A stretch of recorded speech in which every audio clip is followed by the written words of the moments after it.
Yeah, but here's the thing. True creationists who really believe what they're saying should be going out and digging. They do. If they really want to prove this, they should dig. They do. I just told you, there's Joe Taylor who discovered the Allosaur. I mean, you have the, Discovery Channel that ran a whole episode on it, raising the Allosaur and stuff like that. This is a young Earth creationist. And they may never find a human fossil or human bone, they may never claim to find a human bone in Jurassic or Triassic. That doesn't really bother me. That doesn't change the possibility that, from my understanding, what I think happened in the history, allows for that to be there. And if we do find it, it doesn't matter. Just like, in the 1930s, their understanding of history did not, embrace the possibility that maybe coelacanths were around. Okay, it was their idea of history. You may have a slightly acceptable point about humans, but you don't even have to go that far. That's just the most extreme example.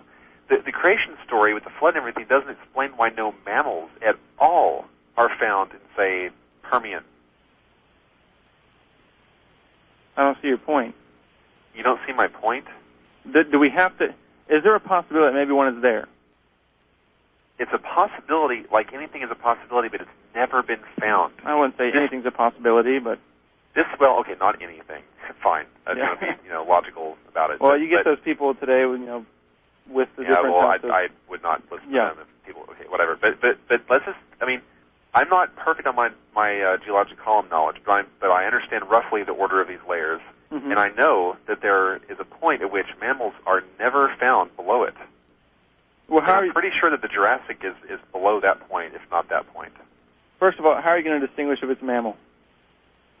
Well, again, I'm not an anatomist. I'm not a paleontologist. My friend Martin could definitely tell you how to identify a mammal. Okay. Well, we'll have to have Martin call in again.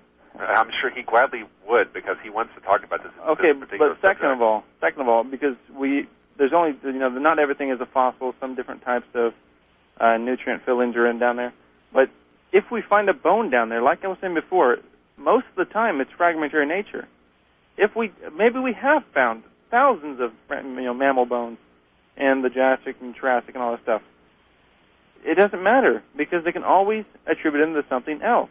No, see, that's where you're wrong. This is where Martin would... Oh, man, I wish I had done the... That's fine. Think of this. Hold on a second. When they first discovered the Pachycetus bones in Pakistan, it wasn't Newt Gingrich, but it was some Gingrich guy, I believe, in 1983. Yeah, it was Gingrich. Yeah. Gingrich, yeah. It wasn't Newt Gingrich, though. But that's what I was saying. When they first discovered that, they drew pictures of what they thought this thing looked like. Right. They thought it looked like, some kind of proto-basilosaurus-looking thing like that, but it was just completely thrown way off of what Pachycetus really looks like. And I'll tell you something, Jonathan. Well, hold on a second. Wait.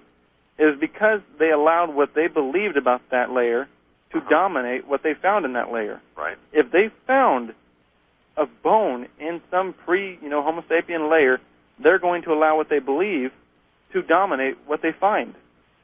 You're right up to a point. There is that kind of thing that happens, but it only goes so far. You're not going to be able to get people to be able to justify mammal skeletons being found in Ordovician. Well, I'm asking you, how do you tell if it's a mammal skeleton? Well, I can't tell you, but you really honestly believe there's no way to tell if it's a mammal skeleton? I can't tell you for sure, but we're going to have to come back after the break. Okay. And we're both going to talk about what we don't know, I guess.